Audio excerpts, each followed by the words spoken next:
ಕೇಳಿದರೆ ಚಾರ್ಜ್ ಅನ್ನೋದು ಏನು ಅನ್ನುವಂಥದ್ದು ಸೆಕೆಂಡ್ ಪಾರ್ಟಲ್ಲಿ ಈ ಚಾರ್ಜಿನ ಒಂದು ಬೇಸಿಕ್ ಪ್ರಾಪರ್ಟೀಸನ್ನು ನೋಡ್ತಾ ಬಂದಿದ್ರಿ.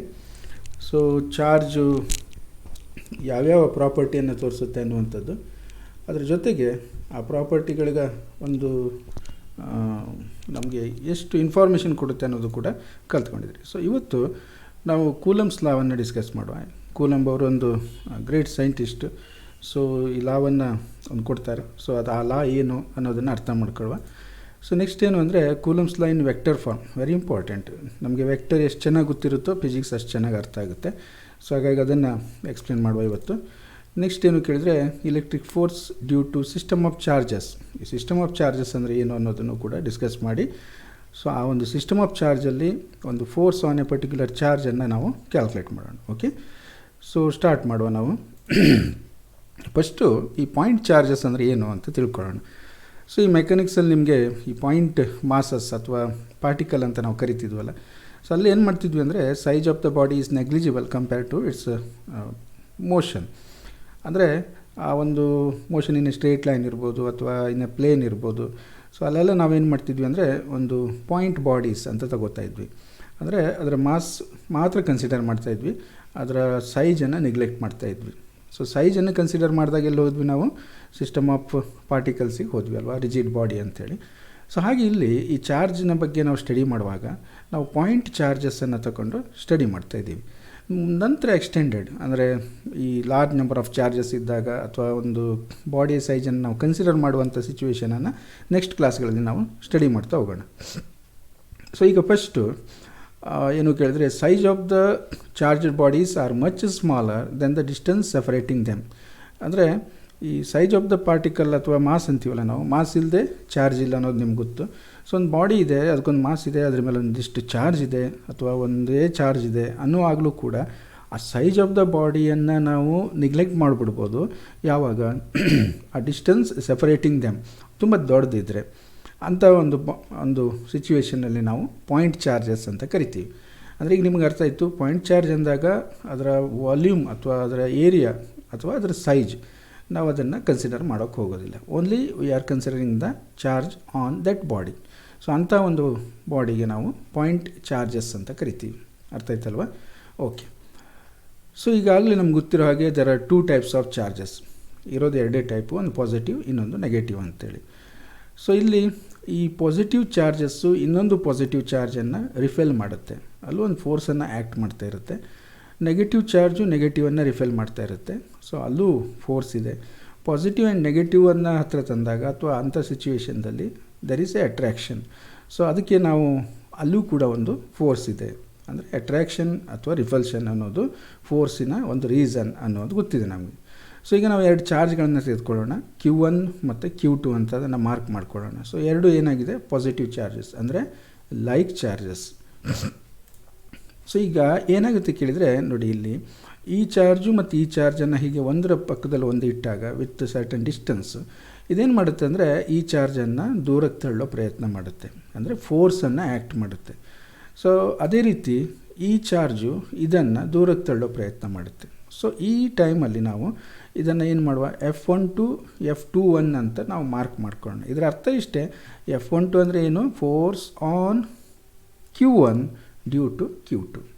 ಈ Q2 ಏನು ಮಾಡ್ತಾ ಇದೆ, ಈ ಚಾರ್ಜು ಪಾಸಿಟಿವೇ ಆಗಿರೋದ್ರಿಂದ ಎದುರುಗಡೆ ಇರುವಂಥ ಪಾಸಿಟಿವ್ ಚಾರ್ಜನ್ನು ದೂರಕ್ಕೆ ತನ್ನಿಂದ ದೂರಕ್ಕೆ ತಳ್ತಾ ಇರುತ್ತೆ. So this is the direction of the force. ಅದೇ ಥರ Q2 ಮೇಲೆ Q1 ಏನು ಮಾಡುತ್ತೆ, Q1 ಇದನ್ನು ದೂರಕ್ಕೆ ತಳ್ಳೋಕ್ಕೆ ನೋಡಿ, this is the direction. So ಹಾಗಾಗಿ F21 force on charge Q2 due to Q1 ಅಂತ ಕರಿತೀವಿ.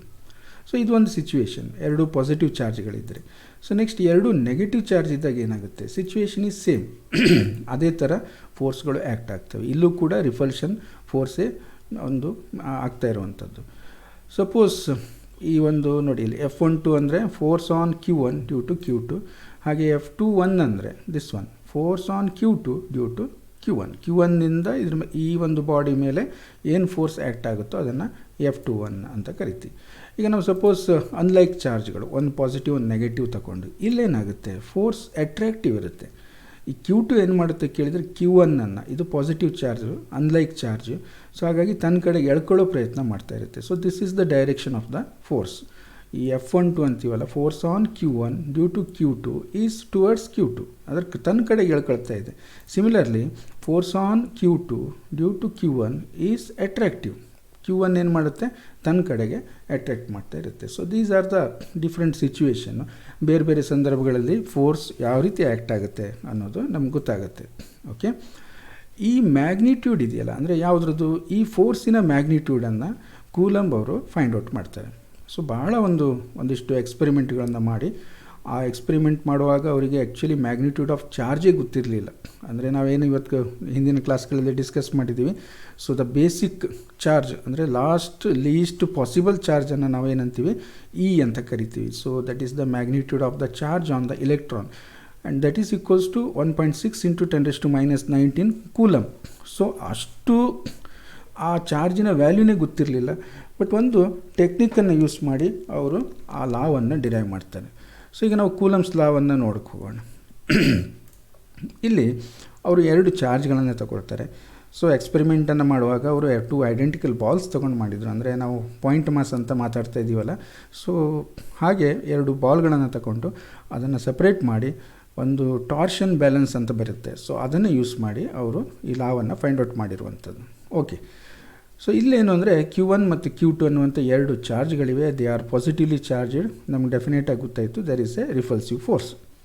ಯಾವುದೇ ಸಿಚುವೇಶನ್ ಇರ್ಬೋದು, either it may be positive or it may be negative or it may be positive and negative. So ಈಗ ಒಂದು ಸಿಂಪ್ಲಿಸಿಟಿಗೆ ನಾವು 2 positive ಚಾರ್ಜ್ಗಳನ್ನು ತೆಗೆದುಕೊಂಡಿದ್ದೀವಿ. ಇಲ್ಲೇನಾಗುತ್ತೆ ಅಂದರೆ, what is the distance between the centres of the point charges. ಇಲ್ಲಿ centres ಅನ್ನೋ ಪ್ರಶ್ನೆ ಬರೋದಿಲ್ಲ, ಯಾಕೆಂದರೆ point charge ಅಲ್ವಾ. ಸೊ ಆ ಚಾರ್ಜಿನ ಸೈಜು ತುಂಬ ಸಣ್ಣ ಇರುತ್ತೆ. ಹಾಗಾಗಿ ನಾವು ಅದನ್ನು ಕನೆಕ್ಟ್ ಮಾಡಿದರೆ they are connecting their centres. ಆ ಸೆಂಟರ್ಸನ್ನು ಕನೆಕ್ಟ್ ಮಾಡಬೇಕು. ಇಲ್ಲೊಂದು ಏನು ಅಂದರೆ, force is acting between the centres of the charges. ಈ ಮಾತು ನೆನ್ಪಿಟ್ಕೊಳ್ಳಿ. ಅಂದರೆ the force is acting along the line joining the 2 charges. ಈ ಲೈನ್ ಇದೆಯಲ್ಲ, ಈ ಲೈನು, ಈ ಡಿಸ್ಟೆನ್ಸ್ ಇದೆ ನೋಡಿ, ಈ ಲೈನನ್ನು ಕನೆಕ್ಟ್ ಮಾಡಿದ್ದೀವಲ್ಲ, ಈ ಲೈನ್ಗಳು along this line force act ಆಗ್ತಿರ್ತದೆ. ಸೊ ಬೇರೆ ಡೈರೆಕ್ಷನ್ದಲ್ಲಿ ಅಲ್ಲ, ಆ್ಯಕ್ಟಿಂಗ್ ಬಿಟ್ವೀನ್ ದ ಸೆಂಟರ್ಸನ್ನು ಕನೆಕ್ಟ್ ಮಾಡಿರುವಂಥ ಲೈನ್ ಇದೆಯಲ್ಲ, ಈ ಲೈನಿನ ಡೈರೆಕ್ಷನ್ದಲ್ಲೇ ಸೊ ಫೋರ್ಸ್ ಆ್ಯಕ್ಟ್ ಆಗುತ್ತೆ. ಓಕೆ, ಸೊ ಲಾ ಏನು ಹೇಳುತ್ತೆ ಕೇಳಿದರೆ ನೋಡಿ, the force of attraction or repulsion ಇರೋದು 2 ಇರೋದು. ಒಂದು ಅಟ್ರಾಕ್ಷನ್ ಇರ್ಬೋದು, ಇಲ್ಲ ರಿಪಲ್ಷನ್ ಇರ್ಬೋದು, between any 2 point charges in vacuum. ನೀವು ಚಾರ್ಜನ್ನು ಎಲ್ಲಿ ಇಟ್ಟಿದ್ರಿ ಅನ್ನೋದು ಇಂಪಾರ್ಟೆಂಟ್. ಸೊ ಈ ನಾವು ಎಕ್ಸ್ಪೆರಿಮೆಂಟ್ ಮಾಡುವಾಗ ಇದನ್ನು ವ್ಯಾಕ್ಯೂಮಲ್ಲಿ ಇಟ್ಕೊಂಡಿದ್ದೀವಿ ಅಂದ್ಕೊಳ್ಳೋಣ. ಸೊ ವ್ಯಾಕ್ಯೂಮ್ ಅಂದರೆ ಏನೂ ಇಲ್ಲ ಅಂತ ಅರ್ಥ, ಫ್ರೀ ಸ್ಪೇಸ್ ಅಂತೀವಲ್ಲ ನಾವು. ಸೊ ನಥಿಂಗ್ ಇಸ್ ದೇರ್, ಅದಕ್ಕೆ ನಾವು ವ್ಯಾಕ್ಯೂಮ್ ಅಂತ ಕರಿತೀವಿ. ಅಂದರೆ ಯೂಶ್ವಲಿ ನಾವೀಗ ನೋಡ್ತಾ ಇರುವಂಥದ್ದು ಏರ್ ಮೀಡಿಯಮಲ್ಲಿ ಅಲ್ವಾ. ಸೊ ಈ ಎಕ್ಸ್ಪೆರಿಮೆಂಟನ್ನು ವ್ಯಾಕ್ಯೂಮಲ್ಲಿ ಮಾಡಿದಾಗ, in vacuum is directly proportional to the, ಆ ಫೋರ್ಸ್ ಅನ್ನೋದೇನಿದೆ is directly proportional to the product of the magnitudes of these charges. ಈ ಚಾರ್ಜಿನ ಮ್ಯಾಗ್ನಿಟ್ಯೂಡ್ ಅಂದರೆ ಏನು, ಅದರ ವ್ಯಾಲ್ಯೂವನ್ನು ನಾವು ಯಾವುದ್ರಲ್ಲಿ ಅಳತೆ ಮಾಡ್ತೀವಿ, ಕೂಲಂಬಲ್ಲಿ ಅಳತೆ ಮಾಡ್ತೀವಿ. ಸೊ Q1 ಎಷ್ಟು ಕೂಲಂಬ್ ಇತ್ತು, Q2 ಎಷ್ಟು ಕೂಲಂಬ್ ಇತ್ತು ಅನ್ನೋದ್ರ ಮೇಲೆ ಅದರ ಮ್ಯಾಗ್ನಿಟ್ಯೂಡನ್ನು ಹೇಳ್ತೀವಿ ನಾವು. ಸೊ ಏನು ಹೇಳ್ತಾರೆ ಅಂದರೆ, ಈಸ್ ಡೈರೆಕ್ಟ್ಲಿ ಪ್ರೊಪೋರ್ಷನಲ್ ಟು, ಯಾವುದು, force is directly proportional to the product of the magnitudes of these charges and inversely proportional to the square of their separation. ಈ ಸಪ್ರೇಷನ್ ಇದೆಯಲ್ಲ, this is denoted by R. So ಇದರ ಸ್ಕ್ವೇರ್ಗೆ ಅದೇನಾಗಿರ್ತದೆ, inversely proportional, R² inversely proportional ಅನ್ನೋದು Coulomb's ಲಾದ statement. And this force is acting along the line joining the 2 charges. ಈ ಚಾರ್ಜ್ಗಳನ್ನು ನೀವು ಕನೆಕ್ಟ್ ಮಾಡಿದ್ದೀರಲ್ಲ, ಆ ಲೈನನ್ನು along this line, the force is acting along this line ಅನ್ನೋದು Coulomb's law. Clear? Okay. So mathematically ನಾವು ಬರೆಯೋದಾದರೆ ಏನು ಬರೀಬೋದು, ಕೊಟ್ಟಿರೋ ಸ್ಟೇಟ್ಮೆಂಟನ್ನು ಯೂಸ್ ಮಾಡಿಕೊಂಡ್ರೆ, so F is proportional to magnitude of the product of the charges. ಅಂದರೆ F is proportional to Q1 Q2. So ಇದು ಪಾಸಿಟಿವ್ ಇರಲಿ ನೆಗೆಟಿವ್ ಇರಲಿ ನಮ್ಗೆ ಸಂಬಂಧ ಇಲ್ಲ. ಬಟ್ ನಾವು ಅದರ ಮ್ಯಾಗ್ನಿಟ್ಯೂಡ್ ಅಂದರೆ ಅದರ ವ್ಯಾಲ್ಯೂಸನ್ನು ತಗೊಂಡು ಅದರ ಪ್ರಾಡಕ್ಟಿಗೆ ನಾವು ಡೈರೆಕ್ಟ್ಲಿ ಪ್ರೊಪೋರ್ಷನಲ್ ಅಂತ ಕರಿತೀವಿ. ಇಲ್ಲಿ ಪ್ರಾಡಕ್ಟ್ ಅಂತ ತಗೊಂಡಿದ್ದೀವಿ. ಸೊ ಹಾಗಾಗಿ ನೀವು Q1 ಇನ್ಕ್ರೀಸ್ ಮಾಡಿದ್ರೂ ಫೋರ್ಸ್ ಜಾಸ್ತಿ ಆಗುತ್ತೆ, Q2 ಇನ್ಕ್ರೀಸ್ ಮಾಡಿದ್ರೂ ಫೋರ್ಸ್ ಜಾಸ್ತಿ ಆಗುತ್ತೆ. ಅದೇ ಥರ Q1 ಅವ್ರ Q2 ಡಿಕ್ರೀಸ್ ಮಾಡಿದ್ರೆ ಫೋರ್ಸ್ ಡಿಕ್ರೀಸ್ ಆಗುತ್ತೆ, directly proportional. Okay, and is inversely proportional to the square of the separation.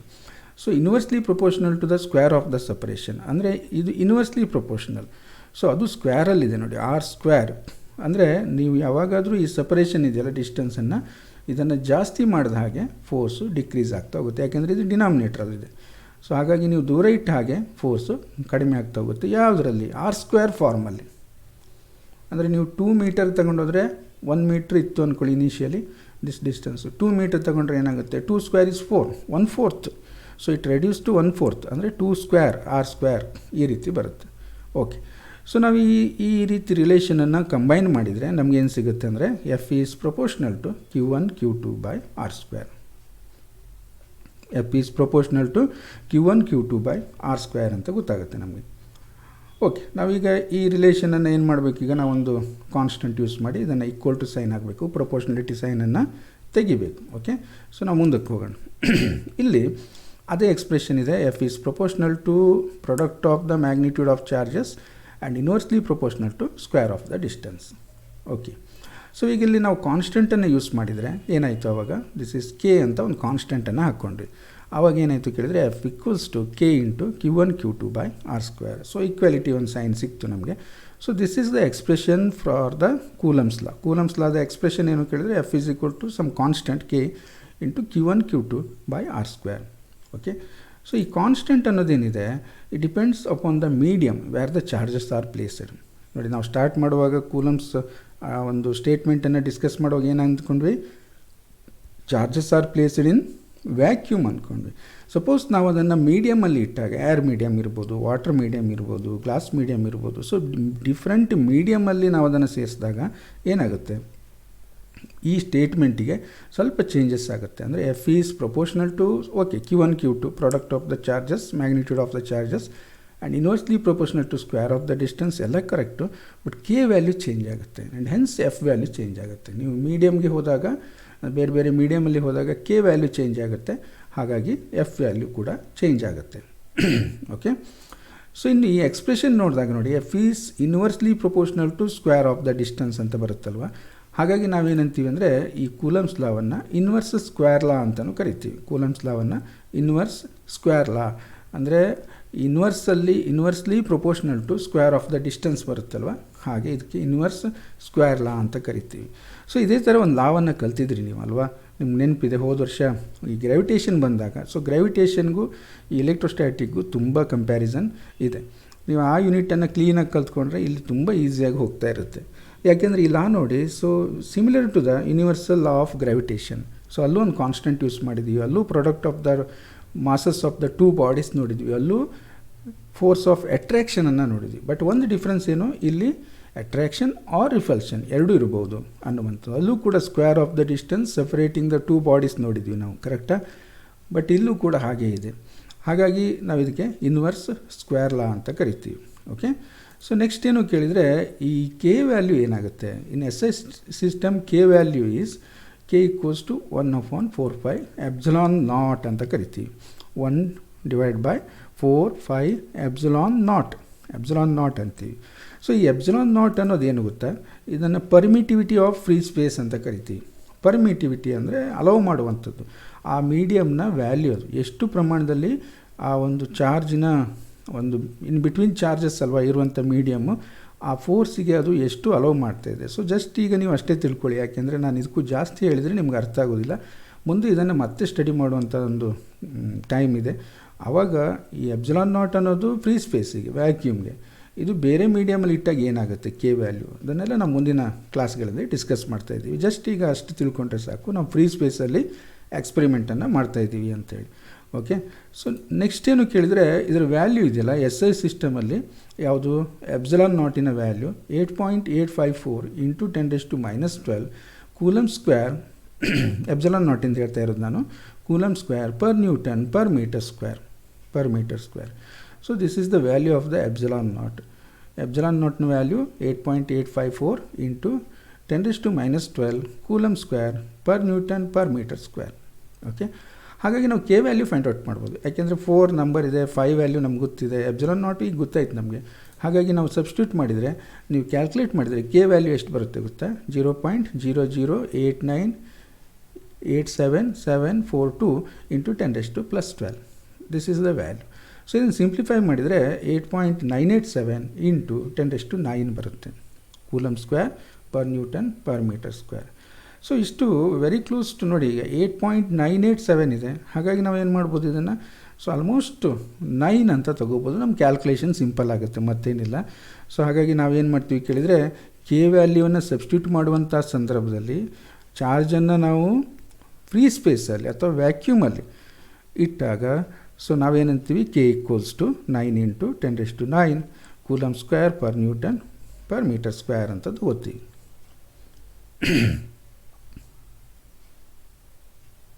ಏನಾಯಿತು? ಸಮಥಿಂಗ್ ವೆಂಟ್ ರಾಂಗ್ ಅಲ್ವಾ? ಸೊ ಎಪ್ಸಿಲಾನ್ ನಾಟ್ ವ್ಯಾಲ್ಯೂ ಇದಾದರೆ ಕೆ ವ್ಯಾಲ್ಯೂ ಏನಾಗುತ್ತೆ, ಇದರ ಇನ್ವರ್ಸ್ ಆಗುತ್ತೆ. ಯಾಕೆಂದರೆ 1/4π ಎಪ್ಸಿಲಾನ್ ನಾಟ್ ಇದೆ. ಸೊ ಯೂನಿಟನ್ನು ಏನು ಮಾಡಿ, ಪ್ಲಸ್ ಇರೋದು ಮೈನಸ್ಸು, ಮೈನಸ್ ಇರೋದನ್ನು ಪ್ಲಸ್ ಮಾಡ್ಕೊಳ್ಳಿ. ಅಂದರೆ newton per coulomb square metre square. ಇದನ್ನು ಸರಿ ಮಾಡ್ಕೊಳ್ಳಿ. ನ್ಯೂಟನ್ ಇದು ಪ್ಲಸ್ ಆಗುತ್ತೆ, ಇದು ಪ್ಲಸ್ ಆಗುತ್ತೆ, ಇದು ಮೈನಸ್ ಆಗುತ್ತೆ. ಯಾವುದು? ಕೆ ವ್ಯಾಲ್ಯೂಗೆ ಬಂದಾಗ ನಾವು ಎಪ್ಸಿಲಾನ್ ನಾಟ್ ವ್ಯಾಲ್ಯೂಗೆ ಯೂನಿಟು ಸರಿ ಇದೆ, ಬಟ್ ಕೆ ವ್ಯಾಲ್ಯೂ ಏನಾಗುತ್ತೆ, ಯೂನಿಟು ರಿವರ್ಸ್ ಆಗುತ್ತೆ. ಡಿನಾಮಿನೇಟ್ರಿಂದ ನಾವು ನ್ಯೂಮರೇಟ್ರಿಗೆ ಬರಬೇಕಲ್ವಾ? ಓಕೆ, ಫೈನ್, ಅರ್ಥ ಆಯಿತು ಅನ್ಕೋತೇನೆ. ಸೊ ಇದನ್ನು ಪ್ಲಸ್ ಇರೋದು ಮೈನಸ್ಸು, -2 + 1 + 2 ಅಂದರೆ ಏನಾಯಿತು, newton metre square per coulomb square. Okay, fine.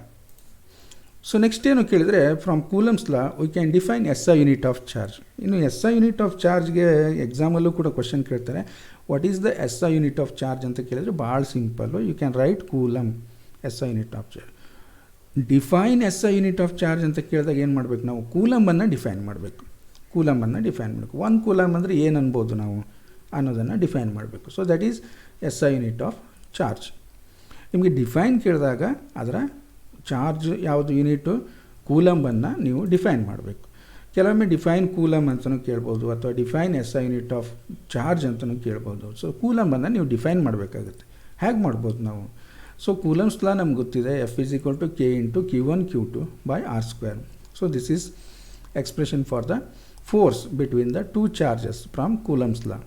ನಾವಿಲ್ಲೇನು ಮಾಡುವ ಕೇಳಿದರೆ, Q1 ಮತ್ತು Q2 1 ಕೂಲಮ್ಗೆ ಫಿಕ್ಸ್ ಮಾಡಿಬಿಡೋಣ. ಸೊ ಅದರ ಮ್ಯಾಗ್ನಿಟ್ಯೂಡ್ ಏನು ಮಾಡುವ, 1 ಕೂಲಮ್ ತೆಗೆದುಕೊಳ್ಳೋಣ. Q1 1 ಕೂಲಮ್, Q2 ಕೂಡ 1 ಕೂಲಮ್. ಮತ್ತು ಆ ಚಾರ್ಜ್ಗಳನ್ನು ಏನು ಮಾಡೋಣ ಅಂದರೆ 1 ಮೀಟರ್ ದೂರದಲ್ಲಿಡೋಣ. So they are well separated by a distance of 1 metre. 1 metre ಡಿಸ್ಟೆನ್ಸಲ್ಲಿ ಇಡು. ಅಂದರೆ ಆರ್ ವ್ಯಾಲ್ಯೂನೂ ಕೂಡ 1 ಆಯಿತು ನಮಗೆ. ಆಗ ಏನು ಉಳ್ಕೊಳ್ಳುತ್ತೆ ನಮಗೆ, ಎಫ್ ಮತ್ತು ಕೆ ಎರಡೇ ಉಳ್ಕೊಳ್ಳೋದು. ಕೆ ವ್ಯಾಲ್ಯೂ ನಮ್ಗೆ ಗೊತ್ತಿದೆ. ಸೊ ಆ ಕೆ ವ್ಯಾಲ್ಯೂನ ಸಬ್ಸ್ಟಿಟ್ಯೂಟ್ ಮಾಡಿದರೆ F = ಏನಾಯಿತು, F = 9 × 10⁹ ನ್ಯೂಟನ್. ಸೊ ಫೋರ್ಸನ್ನು ನಾವು ನ್ಯೂಟನ್ನಲ್ಲಿ ಅಳತೆ ಮಾಡ್ತೀವಲ್ವಾ. ಸೊ ಹಾಗಾಗಿ ಉಳಿದೆಲ್ಲ ಏನಾಗಿದೆ, 1 1 1 ಆಗೋಗಿದೆ. 1² is 1. therefore F = 9 × 10⁹ Newton.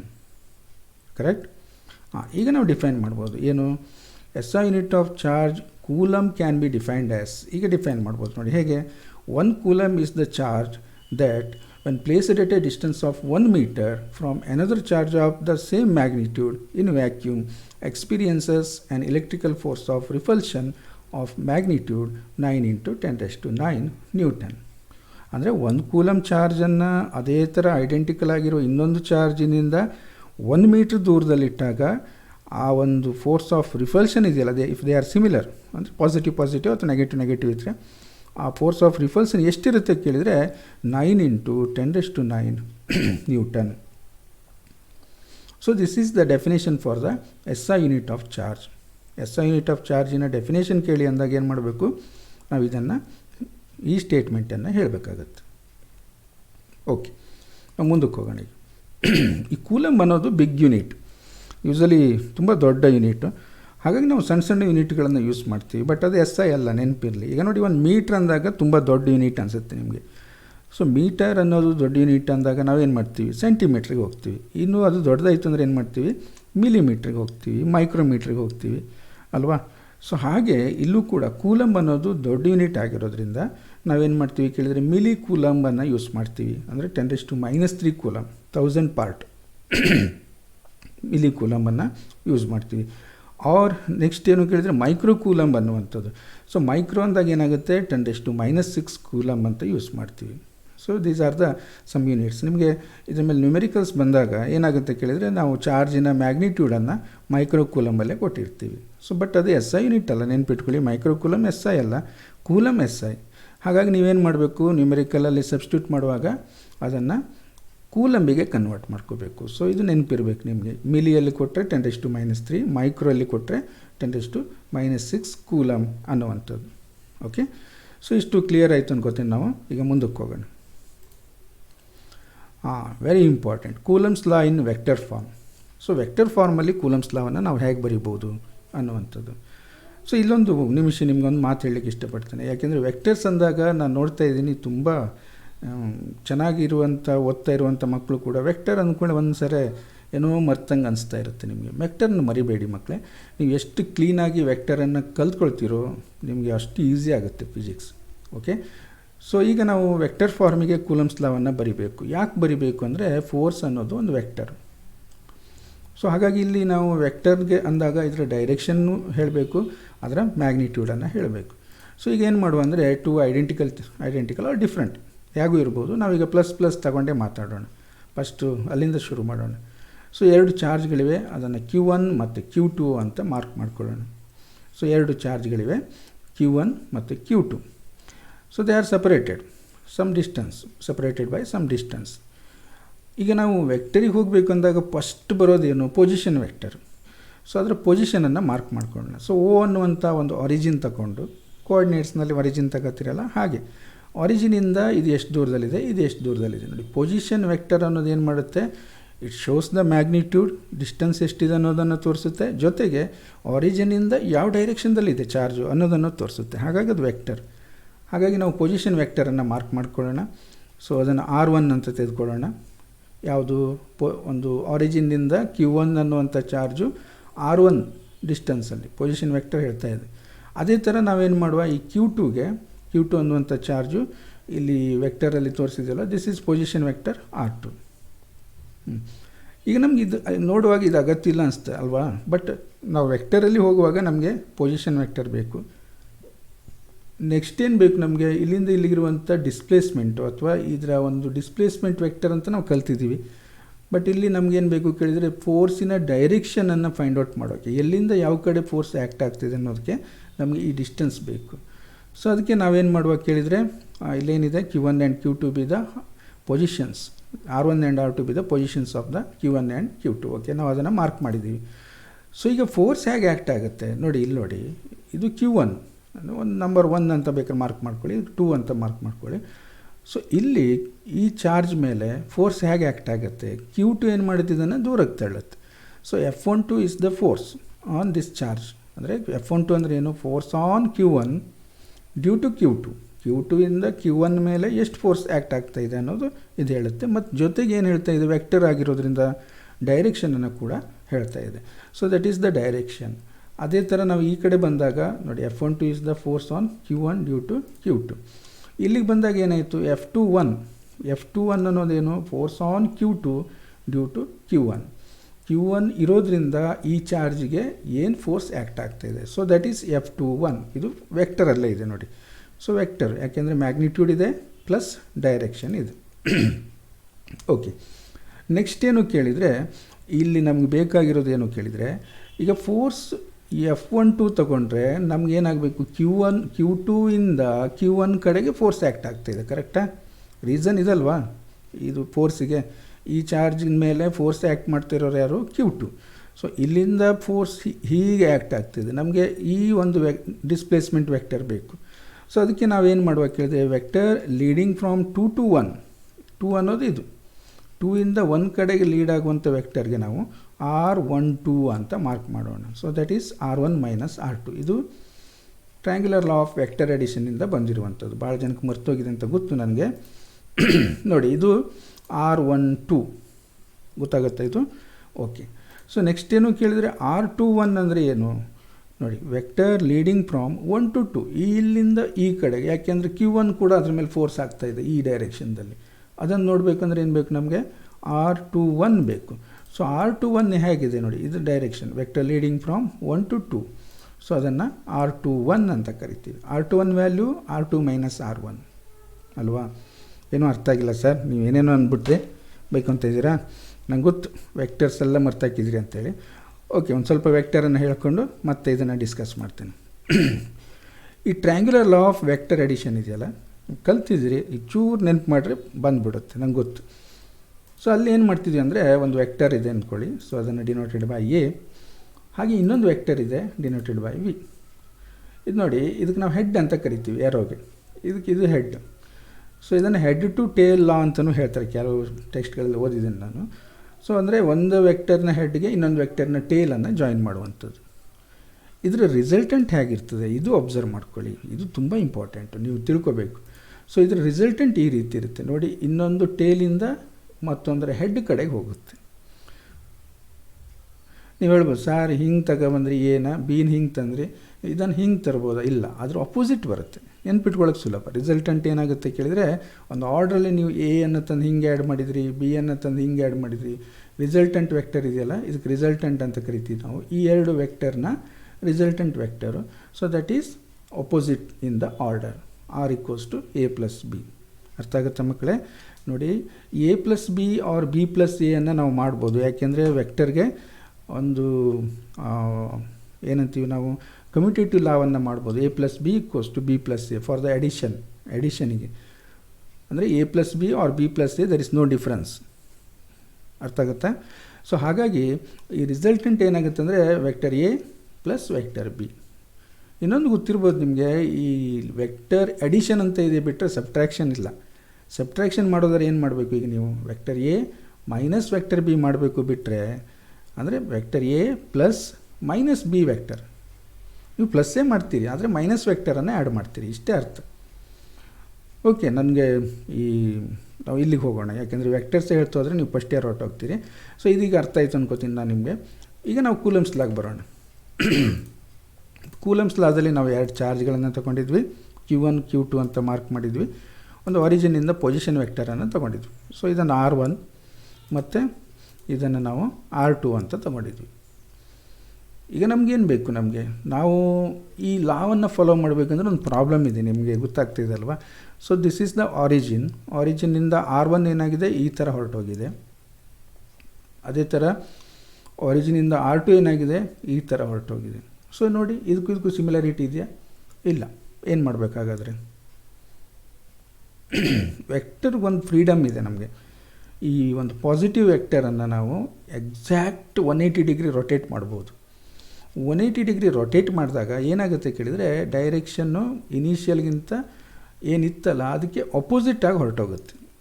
ಅದಕ್ಕೆ ನಾವೇನಂತೀವಿ ನೆನ್ಪು ಮಾಡ್ಕೊಳ್ಳಿ, ನೆಗೆಟಿವ್ ಆಫ್ ದ ವೆಕ್ಟರ್ ಅಂತ ಕರಿತೀವಿ ಅಲ್ವಾ? ಸೊ ವೆಕ್ಟರ್ನ ಆ ರೀತಿ ಮಾಡ್ಬೋದು. ಇನ್ನು ಸ್ಕೇಲಾರ್ ಮಲ್ಟಿಪ್ಲಿಕೇಶನ್ ಅಂತ ಬಂದಾಗ ಏನಾಗ್ತದೆ, ಸೊ ವೆಕ್ಟರ್ಗೆ -1 ನಾವು ಮಲ್ಟಿಪ್ಲೈ ಮಾಡಿದ್ರೆ ಅದರ ಡೈರೆಕ್ಷನ್ನು 180 ಡಿಗ್ರಿ ರೊಟೇಟ್ ಆಗುತ್ತೆ. ಸೋ ಮೆನಿ ವೇಸ್ ಅಂಡರ್ಸ್ಟ್ಯಾಂಡ್ ಮಾಡ್ಕೊಳ್ಳೋಕೆ ಬೇಕಾದಷ್ಟು ದಾರಿ ಇದೆ ಅಲ್ವಾ? ಸೊ ಹಾಗೆ ನಾವೀಗೇನು ಮಾಡುವ, ನಮಗೆ ಈ ರೀತಿ ಆರ್ಡ್ರಲ್ಲಿ ಬರಬೇಕು. ಈ ವೆಕ್ಟರ್ ಎ ವೆಕ್ಟರ್ ಬಿ ಹೀಗೆ ಬರಬೇಕು. ಅದಕ್ಕೆ ನಾವೇನು ಮಾಡುವ ಈಗ, ಸೊ ವೆಕ್ಟರ್ ಎ ಇದೆಯಲ್ಲ ಇದು ಹೀಗೆ ಅಪೋಸಿಟ್ ಇತ್ತು ನೋಡಿ, ಅದನ್ನು ತೆಗಿಯೋಣ. ಸೊ ರಿವರ್ಸ್ ಮಾಡಿ ಹಾಕೋಣ. ಅದನ್ನು ರಿವರ್ಸ್ ಮಾಡಿ ಹಾಕಿದಾಗ ಏನಾಯಿತು, ಏನು ಚೇಂಜ್ ಆಯಿತು ಸರ್? ಇದು R1 ಅಲ್ಲ, ಈಗ ಇದು -R1. ಓಕೆ, ಈಗ ನಮಗೇನಾಯಿತು ಅಂದರೆ ವೆಕ್ಟರ್ ನೋಡಿ, ಇದು ಟೇಲು, ಇದು ಹೆಡ್ಡು, ಇದು ಈ R2 ವೆಕ್ಟರ್ನ ಟೇಲು, ಇದು ಹೆಡ್, ಈ ರೀತಿ ಆರ್ಡ್ರಲ್ಲಿ ಬಂತು. ಸೊ ಈಗ ನಮ್ಮ ರಿಸಲ್ಟೆಂಟ್ ಸಿಕ್ಕೋಯ್ತು ನಮಗೆ. So this is the displacement vector. So ಈಗ ಅದನ್ನು ನಾವೇನು ಹೇಳ್ಬೋದು, R21 ಅಂತ ಕರಿಬೋದು. R21 ಅನ್ನೋದನ್ನು ಕರೆದಾಗ what is R21? R21 ಅನ್ನೋದೇನು? R2 plus -R1, ಅಥವಾ ನೀವು ಈ ಕಡೆಯಿಂದ ಹೋಗೋದಾದರೆ -R1 plus R2. So -R1 plus R2 ಅನ್ನು ನಾವು ಬೇಕಾದರೆ R2 -R1 ಅಂತ ಬರಿಬೋದು. ಗೊತ್ತಾಯ್ತಾ? ಸೊ R21 ಅಂದರೆ ಈ ರೀತಿ ಬರುತ್ತೆ, R2 -R1. ಏನು ಸಿಕ್ತು ನಮಗೆ? ವೆಕ್ಟರ್ ಲೀಡಿಂಗ್ ಫ್ರಾಮ್ 1 to 2, ಇಲ್ಲಿಂದ ಇಲ್ಲಿಗೆ ಹೋಗ್ತಾ ಇದೆ. ಏನು ಹೇಳ್ಬೋದು ನಾವೀಗ, Q1 Q2 ಮೇಲೆ ಏನು ಫೋರ್ಸ್ ಆಗ್ತಿದೆ ನೋಡುವಾಗ ನಮಗೆ this is the displacement or distance between the 2 charges. Okay, ನಾವು ಇನ್ನೊಂದು ಎಕ್ಸಾಂಪಲ್ ನೋಡೋಣ. ಇಲ್ಲಿ ವೆಕ್ಟರ್ ಬಿ ಇದೆ. ಈಗ ನೋಡಿ, ವೆಕ್ಟರ್ ಬಿನ ಡೈರೆಕ್ಷನ್ ಹೀಗಿದೆ, ವೆಕ್ಟರ್ ಎನ ಡೈರೆಕ್ಷನ್ ಹೀಗಿದೆ. ಇದರ ರಿಸಲ್ಟೆಂಟ್ ಏನಾಗುತ್ತೆ ನೋಡಿ. So this is directed in this direction. Vector B plus vector A equals to this one. ನಾನು ಆವಾಗಲೇ ಹೇಳಿದೆ, ಎ ಪ್ಲಸ್ ಬಿ ವೆಕ್ಟರಲ್ಲಿದ್ದಾಗ vector A plus vector B vector B plus vector A both are same. ಹಾಗಾಗಿ ಏನಾಯಿತು, R is equal to A plus B. ನಮ್ಗೆ ಈಗ ಏನು ಬೇಕು, ನಮಗೆ ವೆಕ್ಟರ್ ಲೀಡಿಂಗ್ ಫ್ರಮ್ 2 to 1 ಬೇಕಲ್ವ ನಮಗೆ. ಅದಕ್ಕೆ ಏನು ಮಾಡುವ ನೋಡಿ. ಸೊ ಮತ್ತೆ ಚಾರ್ಜ್ಗಳನ್ನು ತೆಗೆದುಕೊಳ್ಳೋಣ. Q1 Q2 ಎರಡು ಚಾರ್ಜ್ ತೊಗೊಂಡಿದ್ದೀವಿ, ಆರಿಜಿನ್ ತೊಗೊಂಡಿದ್ದೀವಿ. ಸೊ ಇಲ್ಲಿಂದ position vector R1 and another position vector R2. ಈ ರೀತಿ ಇದೆ. ನಮಗೆ ಈ ಥರ ಆಗಬೇಕು ಅಂದರೆ ಏನು ಮಾಡಬೇಕು ನಾವು ನೋಡಿ, ಈ R1 ಅನ್ನೋದು ವೆಕ್ಟರ್ ಎಗೆ ಕಂಪೇರ್ ಮಾಡಿದರೆ ಈ ಕಡೆ ಡೈರೆಕ್ಷನ್ ಇದೆ, R2 ಏನಾಗಿದೆ ಬಿಗೆ ಕಂಪೇರ್ ಮಾಡಿದರೆ ಅಪೋಸಿಟ್ ಇದೆ. ಸೊ ಆವಾಗ ಮಾಡಿದಾಗ ಇದನ್ನು ರೊಟೇಟ್ ಮಾಡಿಬಿಡೋಣ. ಸೊ ಇದನ್ನು ರೊಟೇಟ್ ಮಾಡಿದರೆ ಎಸ್, ಈಗ ನಾವು 180 ಡಿಗ್ರಿ ರೊಟೇಟ್ ಮಾಡಿದ್ದೀವಿ, ಆರ್ -1 ಮಲ್ಟಿಪ್ಲೈ ಮಾಡಿದ್ವಿ. ಇದು negative of the vector. R2 ಮೊದಲೇನಿತ್ತು ಅದು ಈಗ ನೆಗೆಟಿವ್ ಆಗಿದೆ. ಸೊ R2 ಹೋಯಿತು, -R2 ಆಯಿತು. ಈಗ ಏನಾಗಿದೆ order, so vector A B, vector A, now will get the resultant. ನೋಡಿ, ದಿಸ್ ಈಸ್ ದ ರಿಸಲ್ಟೆಂಟ್. ಇದು ರಿಸಲ್ಟೆಂಟಿಗೆ ನಾವೇನು ಹೇಳುವ, vector leading from 2 to 1. So ಆ ಡಿಸ್ಪ್ಲೇಸ್ಮೆಂಟನ್ನು ನಾವೇನು ಹೇಳುವ, R12 ಅಂತ ಕರಿತೀವಿ. ಇದು ರೂಲ್ ಇದೆ ಒಂದು ವೆಕ್ಟರ್ಸನ್ನು ರಿಪ್ರೆಸೆಂಟ್ ಮಾಡೋದು, ಡಿಸ್ಪ್ಲೇಸ್ಮೆಂಟ್ ವೆಕ್ಟರನ್ನು. R12 ಅಂದರೆ ಏನು, ಸೊ R12 ಅಂದರೆ R1 - R2. ಗೊತ್ತಾಯ್ತಾ? ಓಕೆ, ಇಲ್ಲೇ ಒಂದು ಮಾತು ನಿಮಗೆ ಏನು ಅಂದರೆ, ಈ ವೆಕ್ಟರನ್ನು ನಾವು ಡಿಸ್ಪ್ಲೇಸ್ಮೆಂಟ್ ವೆಕ್ಟರ್ ರೀತಿಯಲ್ಲಿ ಮಾಡ್ಕೊಂಡು ಬಂದ್ವಲ್ಲ, ಇದನ್ನು R21 ಇರ್ಬೋದು, R12 ಇರ್ಬೋದು. ಸೊ ಇವೆರಡಕ್ಕೂ ಏನಾದರೂ ಈ ಮ್ಯಾಗ್ನಿಟ್ಯೂಡ್ ಚೇಂಜ್ ಆಯಿತಾ ನೋಡಿ, ಈ ಡಿಸ್ಟೆನ್ಸ್ ಸೇಮ್ ಇದೆ ಅಲ್ವಾ. ಸೊ ಹಾಗಾಗಿ ವೆಕ್ಟರ್ R21 = ವೆಕ್ಟರ್ R12 ಅನ್ಬೋದಾ? ಇಲ್ಲ, ತಪ್ಪು. ಯಾಕೆಂದರೆ ಇದರ ಡೈರೆಕ್ಷನ್ ಈ ಕಡೆ ಇದೆ, ಇದರ ಡೈರೆಕ್ಷನ್ ಈ ಕಡೆ ಇದೆ. ಹಾಗಾದರೆ ಏನು ಹೇಳ್ಬೋದು, ಥಿಂಕ್ ಮಾಡಿ. ಸೊ ಇದು ಅರ್ಥ ಆಗಬೇಕು ಮಕ್ಕಳೇ. ಮುಂದಿನ ನಾನು ಏನು ಡಿಸ್ಕಸ್ ಮಾಡ್ತೀನಿ ಮುಂದೆ ಈ ಪಾರ್ಟ್ 10 ನೆಕ್ಸ್ಟ್ ಪಾರ್ಟ್ಗಳಲ್ಲಿ ನಿಮಗೆ ಈ ಪಾಯಿಂಟ್ ಕ್ಲಿಯರ್ ಆಗಿದೆ ಅಂದರೆ ತುಂಬ ಈಸಿ ಆಗುತ್ತೆ. ಏನು ಮಾಡುವ ಈಗ ನಾವು ಮುಂದಕ್ಕೆ ಹೋಗೋಣ. ನೀವು ಹೇಳ್ತೀರೇನೋ ನೋಡಿದೆ, ಹೇಳಲೇ ಇಲ್ಲ ನೋಡಿ. R12 = -R21 ಅಲ್ವಾ? ಗೊತ್ತಾಗಿತ್ತಲ್ವ ನಿಮಗೆ? ಸೊ R12 = -R21 ಯಾಕೆ ಅಂದರೆ ಈ ವೆಕ್ಟರ್ ಇದೆಯಲ್ಲ, ಇದರ ಡೈರೆಕ್ಷನ್ನು ಮತ್ತು ಈ ವೆಕ್ಟರ್ನ ಡೈರೆಕ್ಷನ್ನು ಅಪೋಸಿಟ್ ಇದೆ. ಬಟ್ ಮ್ಯಾಗ್ನಿಟ್ಯೂಡ್ ಸೇಮ್ ಇದೆ, ಡೈರೆಕ್ಷನ್ ಅಪೋಸಿಟ್ ಇದೆ. ನಾವಿಲ್ಲಿ ಮಾಡಿದ್ವಲ್ಲ ಹಾಗೆ. ದೇರ್ಫೋರ್ R12 = -R21 ಒಂದಕ್ಕೊಂದು ಅಪೋಸಿಟ್ ಡೈರೆಕ್ಷನ್ದಲ್ಲಿದೆ, but they are equal in magnitude. Yes, clear? ಅರ್ಥ ಆಯ್ತು ಈಗ? ಎಸ್. ಇನ್ನೊಂದು ವಿಚಾರ, ಮತ್ತೆ ಹೋದ ವರ್ಷದ ತೆಗಿತೀರಾ ಅಂತೀರೇನೋ. ಸೊ ಯೂನಿಟ್ ವೆಕ್ಟರ್, ಈ ಯೂನಿಟ್ ವೆಕ್ಟರ್ ಅನ್ನೋದು ಏನು ಅನ್ನುವಂಥದ್ದು ಭಾಳ ಇಂಟ್ರೆಸ್ಟಿಂಗ್. ಯೂನಿಟ್ ವೆಕ್ಟರನ್ನು ನಾವು ಯೂಶ್ವಲಿ ಒಂದು ಡೈರೆಕ್ಷನನ್ನು ತೋರಿಸೋದಕ್ಕೆ ಯೂಸ್ ಮಾಡ್ತೀವಿ. ಏನದು ಯೂನಿಟ್ ವೆಕ್ಟರ್ ಅಂದರೆ ನೋಡಿ, ಈಗ R12 ಯೂನಿಟ್ ವೆಕ್ಟರ್ ಈ ರೀತಿ ಕ್ಯಾಪ್ ಹಾಕ್ತೀವಿ ನಾವು. ಸೊ ಆರ್ ಕ್ಯಾಪ್ ಅಂದರೆ ಯೂನಿಟ್ ವೆಕ್ಟರ್ ಅಂತ ಅರ್ಥ. ವೆಕ್ಟರ್ ಅಂದರೆ ಇದು ಆರೋ ಮಾರ್ಕ್ ಇರುತ್ತೆ, ಏನೂ ಇಲ್ಲ ಅಂದರೆ ಮ್ಯಾಗ್ನಿಟ್ಯೂಡ್, ಸಿಂಪಲ್ ನಂಬರ್ಸ್, ಸ್ಕೇಲಾರ್ಸ್ ಅಂತೀವಲ್ಲ, they are numbers. Unit vector ಅಂದಾಗ ಈ ರೀತಿ ಬರಿತೀವಿ. ವೆಕ್ಟರ್ ನೋಡಿ, ಇದು ವೆಕ್ಟರ್ R12 / R12. ಏನು ಮಾಡಿದ್ವಿ ಹಾಗಾದರೆ? ಜಸ್ಟ್ ಥಿಂಕ್ ಮಾಡಿ, ವೆಕ್ಟರ್ ಅನ್ನೋದು ಯಾವುದಕ್ಕೆ? ನೀವು ಡೆಫಿನೇಷನ್ ಸ್ಟಾರ್ಟಿಂಗೆಲ್ಲ ಕಲ್ತಿದ್ರಲ್ವ, ವೆಕ್ಟರ್ ಅಂದರೆ physical quantity having both magnitude and direction. ಕರೆಕ್ಟಾ? ಮ್ಯಾಗ್ನಿಟ್ಯೂಡ್ ಇರುತ್ತೆ, ಡೈರೆಕ್ಷನ್ ಇರುತ್ತೆ. ಅಂದರೆ ಅದಕ್ಕೆ ಒಂದು ನಂಬರ್ಸ್ ಇದೆ ಮತ್ತು ಒಂದು ಡೈರೆಕ್ಷನ್ ಇದೆ. ಸೊ ನಂಬರ್ಸ್ ಅನ್ನೋದೇನು, ಇದು R12 ಮ್ಯಾಗ್ನಿಟ್ಯೂಡ್. ನೀವು ಅದಕ್ಕೆ ಮ್ಯಾಗ್ನಿಟ್ಯೂಡಿಂದ ಡಿವೈಡ್ ಮಾಡಿಬಿಟ್ರೆ ಉಳ್ಕೊಳ್ಳೋದೇನು, ಬರೀ ಡೈರೆಕ್ಷನ್ ಮಾತ್ರ. ಅಂದರೆ ಈಗ ಇಲ್ಲಿ 10 ಮತ್ತು ಎರೋ ಇತ್ತು ಅಂದ್ಕೊಳ್ಳಿ, ವೆಕ್ಟರ್ ಎರೋ ಅನ್ನೋದು ಡೈರೆಕ್ಷನ್ನು, 10 ಎರೋ. ಇಲ್ಲಿ 10 ಡಿವೈಡ್ ಮಾಡಿದ್ರೆ ಏನಾಯಿತು, ಬರೀ ಎರೋ ಮಾತ್ರ ಉಳ್ಕೊಂತು, ಅಂದರೆ ಡೈರೆಕ್ಷನ್ ಮಾತ್ರ ಉಳ್ಕೊಳ್ಳುತ್ತೆ. ಸೊ ಅದಕ್ಕೆ ನಾವು ಯೂನಿಟ್ ವೆಕ್ಟರ್ ಅಂತ ಕರಿತೀವಿ. ತುಂಬ ಹೆಲ್ಪ್ ಆಗುತ್ತೆ ನಮಗೆ. ಸುಮ್ಮನೆ ನಾವು ಮ್ಯಾಗ್ನಿಟ್ಯೂಡನ್ನು ಇಟ್ಕೊಂಡಾಗ ಮ್ಯಾಗ್ನಿಟ್ಯೂಡ್ ಡಿಸ್ಟರ್ಬ್ ಆಗುತ್ತೆ, ಬರೀ ಡೈರೆಕ್ಷನ್ ಮಾತ್ರ ಹೇಳಬೇಕಂದಾಗ ನಾವು ಯೂನಿಟ್ ವೆಕ್ಟರನ್ನು ಯೂಸ್ ಮಾಡ್ತೀವಿ. ಹಾಗಾಗಿ ಏನಾಯಿತು, R21 ಕೂಡ ಯೂನಿಟ್ ವೆಕ್ಟರ್ ನೋಡಿ, R21 ಅಂತೀವಿ. And this is also equals to vector R21 / R21. So ಇಲ್ಲಿ R12 and R21 are the magnitudes of vector R12 and R21. ಈ ವೆಕ್ಟರ್ನ ಮ್ಯಾಗ್ನಿಟ್ಯೂಡ್ಸ್ಗಳಿದು. ಮ್ಯಾಗ್ನಿಟ್ಯೂಡ್ ಅಂದರೆ ವೆಕ್ಟರ್ ಅಲ್ಲ, ಮ್ಯಾಗ್ನಿಟ್ಯೂಡ್ ಅನ್ನೋದು ಸ್ಕೇಲಾರ್, ಬರೀ ನಂಬರ್ಸ್ ಅದು. ಸೊ ಅದರಲ್ಲಿ ನಾವು ನಂಬರ್ಸಿಂದ ಡಿವೈಡ್ ಮಾಡಿದ್ವಿ, ಆ ಡೈರೆಕ್ಷನ್ ಪಾರ್ಟು ಹಾಗೆ ಉಳ್ಕೊಂತು. ಮ್ಯಾಗ್ನಿಟ್ಯೂಡು / ಮ್ಯಾಗ್ನಿಟ್ಯೂಡ್ ಕ್ಯಾನ್ಸಲ್ ಆಗಿ 1 ಉಳ್ಕೊಳ್ಳುತ್ತಲ್ವ. ಹಾಗಾಗಿ ಯೂನಿಟ್ ವೆಕ್ಟರ್ ಅಂದರೆ is A vector having magnitude unity and it has A direction. Unit magnitude ಇರುತ್ತೆ, ಮ್ಯಾಗ್ನಿಟ್ಯೂಡ್ 1. ಹಾಗಾಗಿ ನೀವು ಯಾವುದಕ್ಕೆ ಮಲ್ಟಿಪ್ಲೈ ಮಾಡಿ ಅದರ ವ್ಯಾಲ್ಯೂ ಚೇಂಜ್ ಮಾಡೋದಿಲ್ಲ, ಅದಕ್ಕೆ ಡೈರೆಕ್ಷನನ್ನು ಕೊಡುತ್ತೆ. ಅಲ್ಲ, ಈಗ ಅರ್ಥ ಆಯಿತು.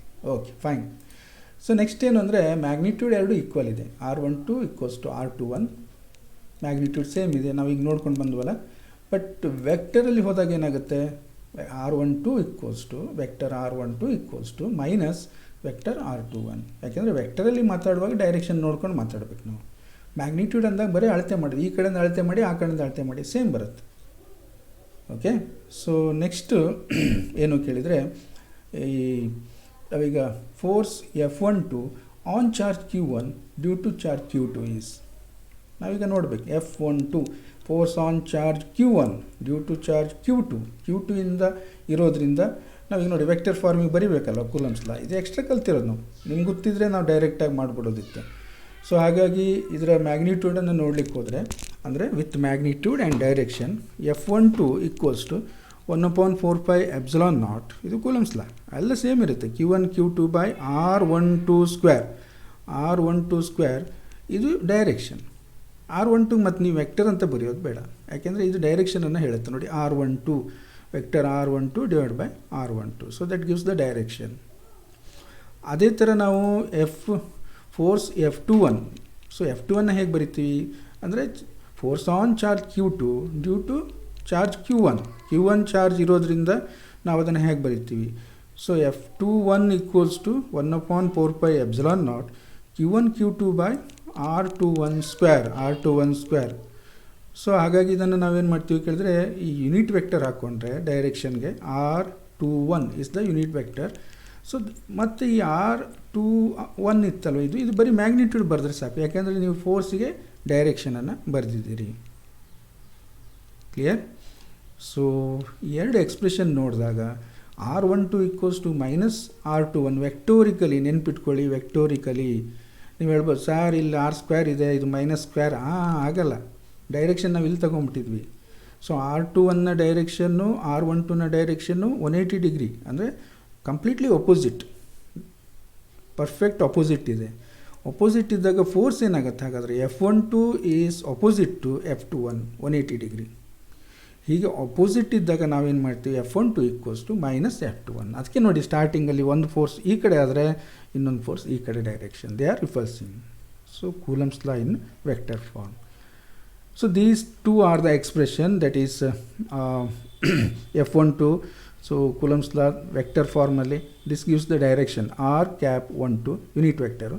ಇಲ್ಲೂ ಕೂಡ F21ಗೆ R21 ಗಿವ್ಸ್ ದ ಡೈರೆಕ್ಷನ್. ಈಗೊಂದು ಏನು ಕೇಳಿದರೆ, ಈಗ ಸರ್ ಎರಡು ಮೈನಸ್ ಇದ್ದರೆ ಸೇಮ್ ಇರುತ್ತೆ, 1+1 ಮೈನಸ್ ಇದ್ದರೆ ಏನಾಗುತ್ತೆ ಅನ್ನುವಂಥದ್ದು. ಸೊ 1+1 ಮೈನಸ್ ಇದ್ದಾಗ ಏನೂ ಚೇಂಜ್ ಆಗೋದಿಲ್ಲ, ಬಟ್ R12 R21 ಚೇಂಜ್ ಆಗುತ್ತೆ. ನೋಡಬೇಕಾ? ಓಕೆ. ಒಂದು ಸೆಂಟೆನ್ಸ್ ಏನು ಕೇಳಿದರೆ, Coulomb's law agrees with Newton's third law ನೆನಪಿದೆ ನಿಮಗೆ. So F12 equals to minus F21 first ಇಯರಲ್ಲಿ ಬಂದಿತ್ತು ನೋಡಿ. So it is agree with the Newton's third law. ಅಂದರೆ ಏನು ಅರ್ಥ ಆಗುತ್ತೆ ನಿಮಗೆ, ನ್ಯೂಟನ್ಸ್ ಥರ್ಡ್ ಲಾ ಏನು ಹೇಳುತ್ತೆ ಕೇಳಿದರೆ, Q1 ಚಾರ್ಜ್ ಮೇಲೆ Q2 ಎಷ್ಟು ಫೋರ್ಸ್ ಹಾಕುತ್ತೋ, whatever may be the magnitude ತಗೊಂಡು ಮಾತಾಡಬೇಡಿ. ಸಾರ್ ದೊಡ್ಡ ಚಾರ್ಜು ಇದು ಜಾಸ್ತಿ ಫೋರ್ಸ್ ಹಾಕುತ್ತೆ, ಆ ಥರ ಅಲ್ಲ. ಚಾರ್ಜ್ ಎಷ್ಟು ದೊಡ್ಡದು ಎಷ್ಟು ಸಣ್ಣದು ಅನ್ನೋದು ನಾವು ನೋಡ್ತಾ ಇಲ್ಲ, but force between these two charges ನಾನು ಮಾತಾಡ್ತಾ ಇರೋದು. Between two charges they are Q1 ಮೇಲೆ Q2 ಆ್ಯಕ್ಟ್ ಮಾಡೋದು ಎಷ್ಟು ಮ್ಯಾಗ್ನಿಟ್ಯೂಡ್ ಇರುತ್ತೋ, Q2 ಮೇಲೆ Q1 ಆ್ಯಕ್ಟ್ ಮಾಡೋದು ಅಷ್ಟೇ ಮ್ಯಾಗ್ನಿಟ್ಯೂಡ್ ಇರುತ್ತೆ, ಬಟ್ ಡೈರೆಕ್ಷನ್ಸ್ ಆರ್ ಅಪೋಸಿಟ್. ಗೊತ್ತಾಗುತ್ತಾ? ಎಸ್. ಓಕೆ. ಸೊ ನಾವು ಮುಂದಕ್ಕೆ ಹೋಗೋಣ. ಈಗ ನೋಡಿ, ಇದೊಂದು ಹೇಳದೇ ಇದ್ದರೆ ನಿಮಗೆ ಸಣ್ಣ ಡೌಟ್ ಉಳ್ಕೊಳ್ಳುತ್ತೆ. ಫಾರ್ ಅನ್ಲೈಕ್ ಚಾರ್ಜಸ್, ಈಗ ಅನ್ಲೈಕ್ ಚಾರ್ಜಸ್ ಇತ್ತಂದರೆ ಯಾವುದು, 1+1 ಮೈನಸ್ ಇದ್ದರೆ ಏನಾಗುತ್ತೆ ಅನ್ನುವಂಥದ್ದು. 1+1 ಮೈನಸ್ ಚಾರ್ಜ್ ತಗೊಳ್ಳೋಣ, Q1 Q2. So O is the origin, ಇಲ್ಲಿ ವೆಕ್ಟರ್ ಪೊಸಿಷನ್ ವೆಕ್ಟರ್ R1 ಆರಿಜಿನಿಂದ, ಇನ್ನೊಂದರ position vector R2. Okay, fine. ಈಗ ನಮಗೇನು ಬೇಕು ಕೇಳಿದರೆ, ಇದರ ಫೋರ್ಸಿನ ಡೈರೆಕ್ಷನ್ ನೋಡಿ. ಫೋರ್ಸಿನ ಡೈರೆಕ್ಷನ್ ಏನಾಗುತ್ತೆ, force on Q1 due to Q2 is attractive. Q2 ಏನು ಮಾಡುತ್ತೆ ಹಾಗಾದರೆ, Q1 ತನ್ನ ಕಡೆಗೆ ಎಳ್ಕೊಳ್ಳುತ್ತೆ. ಅದೇ ಥರ ಏನು ಮಾಡುತ್ತೆ, Q1 ಏನು ಮಾಡುತ್ತೆ, Q2 ತನ್ನ ಕಡೆಗೆ ಎಳ್ಕೊಳ್ಳುತ್ತೆ.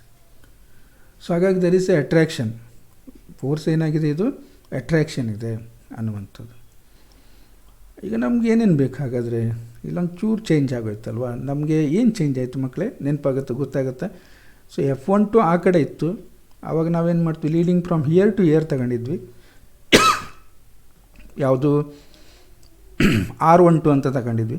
ಬಟ್ ಈಗ ಏನು ಮಾಡಬೇಕು, ನಾವು ಇದನ್ನು Q1 ಒಂದನೇ ಚಾರ್ಜು, ಇದನ್ನು Q2 ಸೆಕೆಂಡ್ ಚಾರ್ಜ್ ಅಂತ ತಗೊಂಡ್ರೆ, so force is leading from Q1 to Q2 ಅಲ್ವಾ, F1 to Q1 to Q2. ಹಾಗಾಗಿ ಏನಾಗುತ್ತೆ ಗೊತ್ತಾಯ್ತಾ, R2 1 ಆಗುತ್ತೆ ಅಲ್ವಾ. ಓಕೆ, R2 1 ಅಂತ ತಗೋಬೇಕು ನಾವು, ಯಾಕೆಂದರೆ ಇಲ್ಲಿಂದ ಇಲ್ಲಿಗೆ that is R2 minus R1, ಇಲ್ಲಿಂದ ಇಲ್ಲಿಗೆ ಏನಾಗುತ್ತೆ R12 ಅಂತ ಆಗುತ್ತೆ, that is R1 minus R2.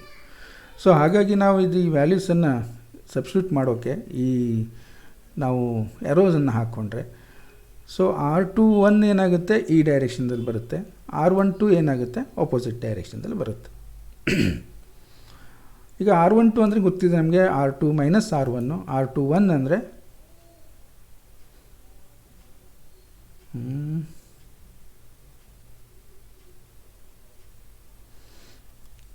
R21 R12 R21 ಅಂದರೆ R1 ಮೈನಸ್ R1, ಇದು ಉಲ್ಟಾಗಿದೆ ಸಾರಿ, R21 ಅಂದರೆ R2 ಮೈನಸ್ R1, R12 ಅಂದರೆ R1 ಮೈನಸ್ R2. ಓಕೆ, ಅದಿರಲಿ ಹಾಗೆ ಇರಲಿ.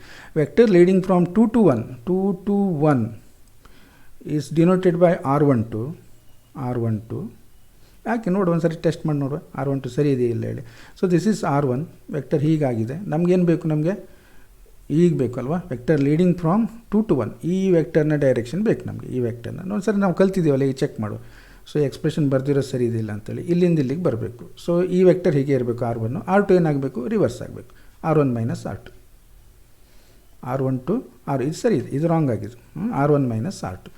ನೆಕ್ಸ್ಟ್ ಏನು ಕೇಳಿದರೆ, ವೆಕ್ಟರ್ ಲೀಡಿಂಗ್ ಫ್ರಾಮ್ 1 to 2, ನಮಗೆ ಈ ಥರ ಡೈರೆಕ್ಷನ್ದಲ್ಲಿ ಡಿಸ್ಪ್ಲೇಸ್ಮೆಂಟ್ ವೆಕ್ಟರ್ ಬರಬೇಕು. ಅಂದರೆ ಏನಾಗಬೇಕು, R2 ಇದ್ದಂಗೆ ಇರಬೇಕು, R1 ಮೈನಸ್ ಆಗಬೇಕು. ಸರಿ ಇದೆ, R21 equals to R2 minus R1. ಇದನ್ನು ನೋಡಬೇಡಿ, ಇದು ರಾಂಗ್ ಆಗಿದೆ, R21 ಅನ್ನೋದು ಇದು mistake. Okay, this is correct. Okay, ಈಗ ಅರ್ಥ ಆಯಿತು ನಿಮಗೆ. ಸೊ ಹಾಗಾಗಿ ನಾವೇನು ಮಾಡ್ಬೋದು ಅಂದರೆ F12 ಅಂದರೆ force on charge Q1 due to Q2 ಯಾವ ಡೈರೆಕ್ಷನ್ದಲ್ಲಿರುತ್ತೆ, ಇದು ತನ್ನ ಕಡೆಗೆ ಎಳ್ಕೊಳ್ತಾ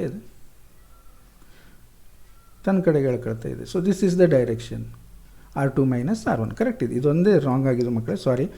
ಸೊ ನೋಡಬೇಡಿ ಅದನ್ನು, ಇಲ್ಲಿ ಇದೆಲ್ಲ ಕರೆಕ್ಟ್ ಇದೆ. F12 equals to 1/4πε0 Q1 Q2 by R21 square. Okay, so ಈ ಯೂನಿಟ್ ವೆಕ್ಟರು ಏನಾಗಬೇಕು, R21 ಆಗಬೇಕು, ಇಲ್ಲಿ R12 ಅಂತ ಇದೆ, ಅದೊಂದು ಮಿಸ್ಟೇಕು, R21 ಅಂತ ಆಗಬೇಕು. ನೆಕ್ಸ್ಟ್ ಏನು ಕೇಳಿದರೆ F21 equals to F21 force on charge due to charge Q1 ಏನಾಗಿದೆ, ಇದರ ಡೈರೆಕ್ಷನ್ನು ಚಾರ್ಜ್ Q2 ತನ್ನ ಕಡೆಗೆ ಎಳ್ಕೊಳ್ತಾ ಇದೆ. ಸೊ ದಿಸ್ ಈಸ್ F21 ತನ್ನ ಕಡೆ. ನಿಮಗೆ ಪೊಸಿಷನ್ ವೆಕ್ಟರ್ ಏನು ಬರಬೇಕು, ಡಿಸ್ಪ್ಲೇಸ್ಮೆಂಟ್ ವೆಕ್ಟರು ಹೀಗೆ ಬರಬೇಕಂದ್ರೆ ಏನಾಗಬೇಕು, R1 ಇದ್ದಂಗೆ ಇರುತ್ತೆ, R2 ರಿವರ್ಸ್ ಆಗುತ್ತೆ. So R1 minus R2. So ಹಾಗಾಗಿ ಏನಾಯಿತು ಅಂದರೆ R12 ಇಲ್ಲಿ ಬರುತ್ತೆ, R12 ಸ್ಕ್ವೇರ್ ಡೈರೆಕ್ಷನ್ ಏನಾಗಬೇಕು, R12 ಡೈರೆಕ್ಷನ್ ಆಗಬೇಕು, R12 ಇವೆರಡು ಮಿಸ್ಟೇಕ್ ಆಗಿದೆ. ಸೊ ನೆಕ್ಸ್ಟು ಏನು ಕೇಳಿದರೆ, ಇವೆರಡು ನಾವು ಒಂದಕ್ಕೊಂದಕ್ಕೆ ಚೇಂಜ್ ಮಾಡ್ಕೋಬೋದು, ಅಂಥ ದೊಡ್ಡ ಮಿಸ್ಟೇಕ್ ಅಲ್ಲ. ಅಂದರೆ R12 ಮತ್ತು R21 ನೆಗೆಟಿವ್ ಸೈನ್ ಹಾಕಿ ಚೇಂಜ್ ಮಾಡ್ಕೋಬೋದು.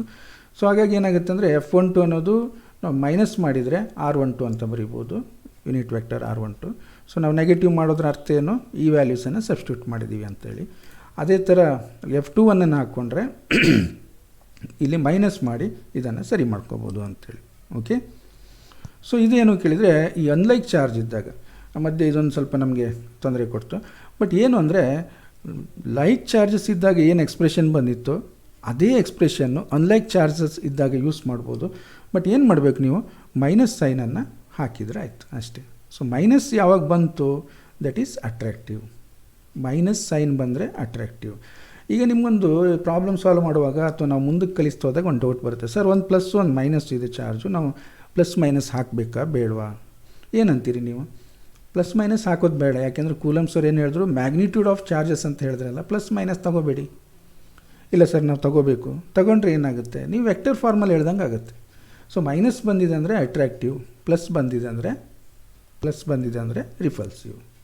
ಇಷ್ಟೇ ಇರೋದು, ಗೊತ್ತಾಯ್ತಾ?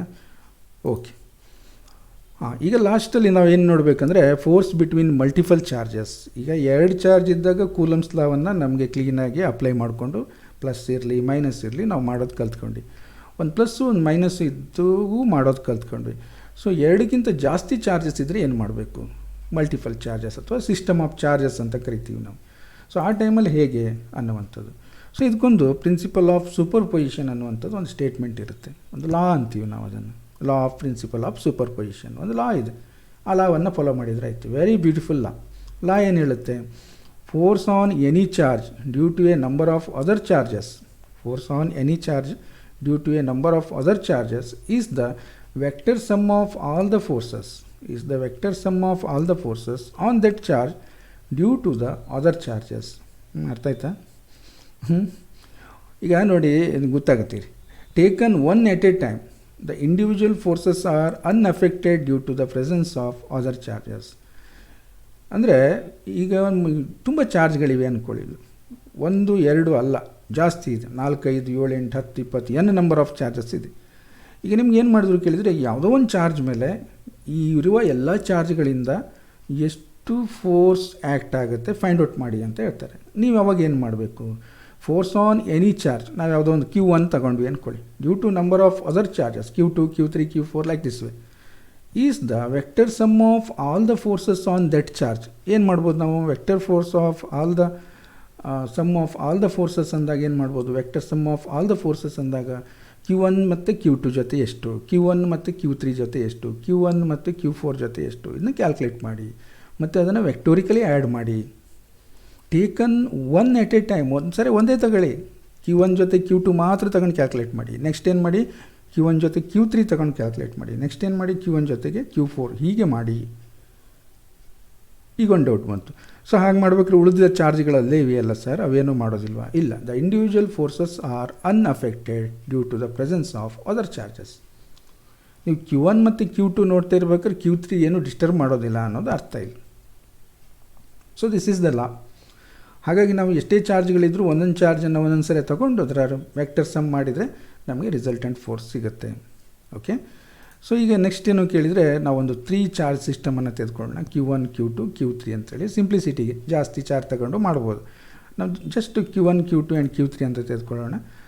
So we have to find the force on Q1 due to Q2 and Q3 separately ಮಾಡಿ ರಿಸಲ್ಟೆಂಟ್ ಫೋರ್ಸನ್ನು ಫೈಂಡ್ ಔಟ್ ಮಾಡಬೇಕು. ಸೊ ಯಾವುದನ್ನು ಯೂಸ್ ಮಾಡ್ತೀವಿ ನಾವು? Using the principle of superposition. And the vector sum of these forces gives the resultant force on charge Q. ಸಪ್ರೇಟಾಗಿ ಮಾಡಿಕೊಂಡು ವೆಕ್ಟೋರಿಕಲಿ ಅದನ್ನು add ಮಾಡಬೇಕು, ಆವಾಗ ನಮಗೆ ರಿಸಲ್ಟೆಂಟ್ ಫೋರ್ಸು ಸಿಗುತ್ತೆ. ಗೊತ್ತಾಗುತ್ತಾ? ಓಕೆ, ಸೊ ಈಗ ನಾವೇನು ಮಾಡುವ ಅಂದರೆ, ಒಂದು 3 ಚಾರ್ಜ್ಗಳನ್ನು ತೆಗೆದುಕೊಳ್ಳೋಣ. ನೋಡಿ, Q1 Q2 Q3. ನಮ್ಮ Q1 ಮೇಲೆ ಈ 2 ಚಾರ್ಜ್ಗಳು ಎಷ್ಟು ಫೋರ್ಸ್ ಆಗ್ತವೆ ಅನ್ನೋದನ್ನು ಫೈಂಡ್ ಔಟ್ ಮಾಡಬೇಕು. ನೀವೀಗ ಲಾರ್ಜ್ ನಂಬರ್ ತಗೊಂಡು ಮಾಡ್ಬೋದು. ಜಸ್ಟ್ ನಾವು ಒಂದು 2 ಚಾರ್ಜ್ಗಳು ಅಂದರೆ ಟೋಟಲಿ 3 ಚಾರ್ಜಸ್ ಇದೆ. Q1 ಮೇಲೆ Q2 ಏನು ಫೋರ್ಸ್ ಹಾಕುತ್ತೆ, Q1 ಮೇಲೆ Q3 ಏನು ಫೋರ್ಸ್ ಹಾಕುತ್ತೆ ಫೈಂಡ್ ಔಟ್ ಮಾಡಿದರೆ ಆಯಿತು.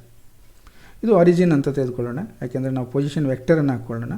ಸೊ ವೆಕ್ಟರ್ ಆಗಿರೋದ್ರಿಂದ ಇದನ್ನು Q1 ಇದೆಯಲ್ವ, ಇದರ ಪೊಸಿಷನನ್ನು R1 ಅಂತ ತೆಗೆದುಕೊಳ್ಳೋಣ. ಸೊ Q2 ಇದೆಯಲ್ವ, ಇದರ ಪೊಸಿಷನನ್ನು R2 ಅಂತ ತೆಗೆದುಕೊಳ್ಳೋಣ. Q3 ಇದೆಯಲ್ಲ, ಇದರ ಪೊಸಿಷನನ್ನು R3 ಅಂತ ತೆಗೆದುಕೊಳ್ಳೋಣ. ಓಕೆ, ನಮಗೇನು ಬೇಕು ಈಗ? Q1 ಮೇಲೆ Q2 ಎಷ್ಟು ಫೋರ್ಸ್ ಹಾಕುತ್ತೆ ಅನ್ನೋದಾದರೆ ನಮಗೆ ಇಲ್ಲಿಂದ ಇಲ್ಲಿಗೆ leading vector, leading from 2 to 1.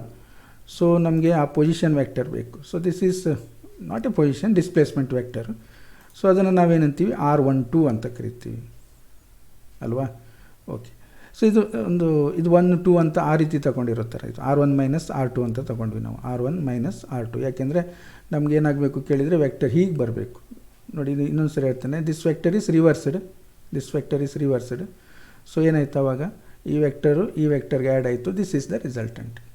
Okay, ಇದನ್ನೇನು ಮಾಡುವ ನಾವು? R13 ಅಂತ ತೆಗೆದುಕೊಳ್ಳೋಣ. R13. ಸೊ ಇದು ಪೊಸಿಷನ್ R3 ಇದೆ, ಇಲ್ಲಿ R1 ಇದೆ. ಈಗ ಪೊಸಿಷನ್ ಗೊತ್ತಾಯಿತು. ಸೊ ಫೋರ್ಸ್ ಹೇಗಿರುತ್ತೆ? ಫೋರ್ಸಿನ ಡೈರೆಕ್ಷನ್ನು Q2 ಈ Q1 ಮೇಲೆ ಆ್ಯಕ್ಟ್ ಮಾಡುವಂಥ ಫೋರ್ಸಿನ ಡೈರೆಕ್ಷನ್ ಹೀಗಿರುತ್ತೆ. ನಾವು ಅದನ್ನು F12 ಅಂತ ಕರೆಯೋಣ, force on Q1 due to Q2. ಹಾಗೆ Q3 ಏನು ಮಾಡುತ್ತೆ? ಫೋರ್ಸನ್ನು along the line joining the F12 expression ಬರೆದುಬಿಟ್ವಿ ನೋಡಿ, ಇಲ್ಲಿ ಈಸಿಯಾಗಿ ಬರಿಬೋದು, ಯಾಕೆಂದ್ರೆ ನಮ್ಗೆ ಆಲ್ರೆಡಿ ಗೊತ್ತಿದೆ ಇದು. So vectorically F12 equals to 1/4πε0 Q1 Q2 by R12 square. So ಇದು ಯೂನಿಟ್ ವೆಕ್ಟರ್ ಡೈರೆಕ್ಷನ್ನ ಹೇಳ್ತಾ ಇದೆ. ನೆಕ್ಸ್ಟ್ ಏನು ಕೇಳಿದರೆ, Q3 Q1 ಮೇಲೆ ಫೋರ್ಸನ್ನು ಆ್ಯಕ್ಟ್ ಮಾಡೋದು along the line joining the 2 charges ಈ ಡೈರೆಕ್ಷನ್ದಲ್ಲಿ ಆ್ಯಕ್ಟ್ ಮಾಡ್ತಾಯಿದೆ, F13. ಓಕೆ F13 ನಾವು ಎಕ್ಸ್ಪ್ರೆಷನ್ ಬರೆದ್ರೆ that is 1/4πε0 Q1 Q3 by R13 square unit vector R13. So ಡೈರೆಕ್ಷನ್ನು ಕೂಡ ಬಂತು ನಮಗೆ. ಅರ್ಥ ಆಯ್ತಾ ಇದು? ನೆಕ್ಸ್ಟ್ ಏನು ಮಾಡಬೇಕು ನಾವು? ಇದಕ್ಕೆ ಈ ಎರಡು ವೆಕ್ಟರ್ನ ರಿಸಲ್ಟೆಂಟ್ ಫೈಂಡ್ ಔಟ್ ಮಾಡಬೇಕು ವೆಕ್ಟೋರಿಕಲಿ. ಈ ವೆಕ್ಟರ್ನ ನಿಮಗೆ ಈಗ triangular law of vector addition ಗೊತ್ತಾಯ್ತಲ್ಲ, ಇಲ್ಲೇನು ಮಾಡ್ತೀವಿ ನಾವು?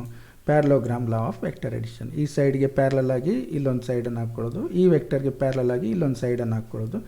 ಇದರ ಡಯಾಗೋನಲ್ ಇದೆಯಲ್ಲ, this gives the resultant of these two vectors. ಇದು ಕಲ್ತ್ಕೋಬೇಕು. ನೀವು ಕಲ್ತಿದ್ರೆ ಆಲ್ರೆಡಿ, ಮರಿಬಾರ್ದು ಅಂತ ನಾನು ಹೇಳ್ತಾ ಇರೋದು. Parallelogram law of vector addition. Next ಏನಾಯಿತು? This is the resultant force F1 ಸಿಕ್ಕೋಯ್ತು ನಮಗೆ. F1 ಅನ್ನೋದೇನು? Sum of these two forces, vector sum of these two forces.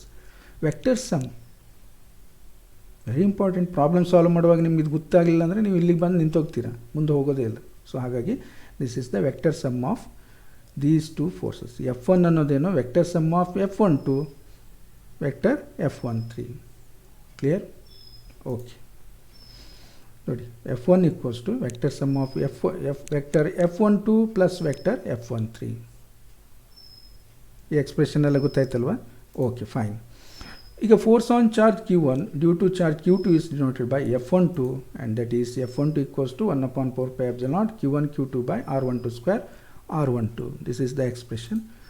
And similarly F13 is given by 1/4πε0 Q1 Q3 by R13 square and R13.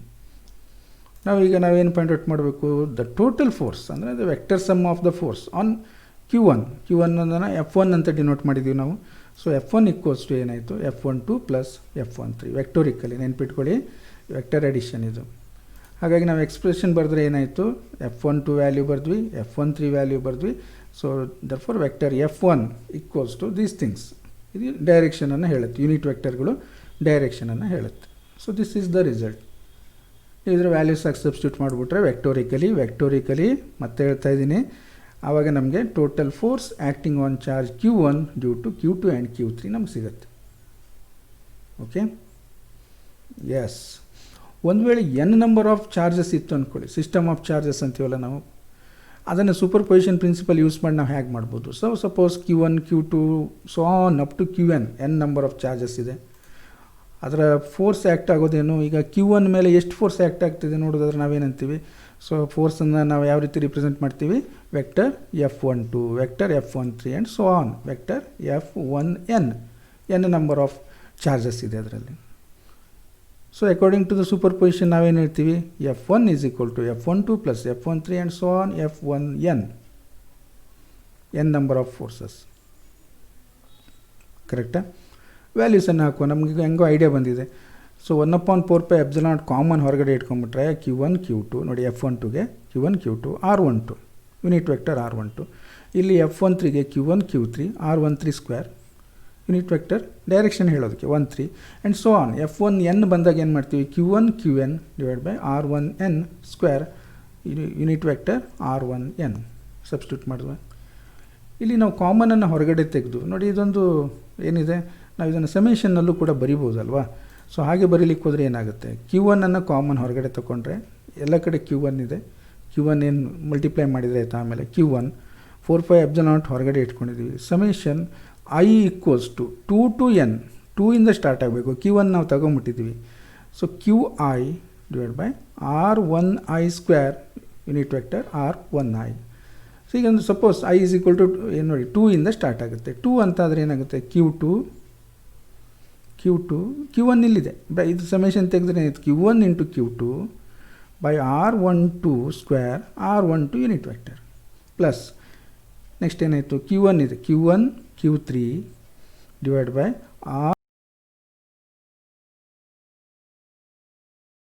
R13 square ಬರುತ್ತೆ.